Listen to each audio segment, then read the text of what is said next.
చిక్కుడు చేసిన రైతు మన దగ్గర ఉన్నాడు. ఆయన గురించి మనం కనుక్కుందాం. దీన్ని ఫుల్ వీడియో చూడాలంటే ఆల్రెడీ ఫుల్ వీడియో వేసాను, చూడండి. బాబు నమస్కారం. బాబు ఎట్లా ఉంది ఇది? మనం చిక్కుడు అనేది చేశారు కదా మీరు, ఎట్లా ఉంది? తక్కువ ఖర్చుతో ఎక్కువ లాభంగా కేజీ 60 రూపాయలకి కేజీ కల ఆదాయం వస్తుంది. మంచి రేట్ ఉంది. ఈ జైవ ఖర్చు ఇవన్నీ ఒకేసారి చేసుకుంటే మళ్ళీ పనికి మళ్ళీ అవసరం వస్తుంది. ఒకే పంటకి ఏం పోదు, ఎదురు బొంగులు కానీ జైవ వైర్స్ కానీ ఏం పోదు. తక్కువ ఖర్చుతోటి మంచి లాభాలు. ఇది ఫ్రెండ్స్ తమ్ముడు చెప్పినట్టు తక్కువ ఖర్చుతోటి మంచి లాభాలు అంటుండు. ఇది చిక్కుడు సాగు ఇట్లా చేయడం అనేది చాలా బెటర్.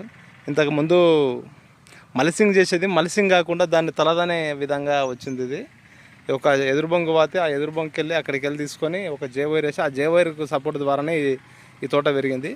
ఇది ఫ్రెండ్స్ ఈరోజు వీడియో. ఖచ్చితంగా ఛానల్ని సబ్స్క్రైబ్ చేయండి, లైక్ చేయండి, షేర్ చేయండి, కామెంట్ చేయండి. Okay friends, bye.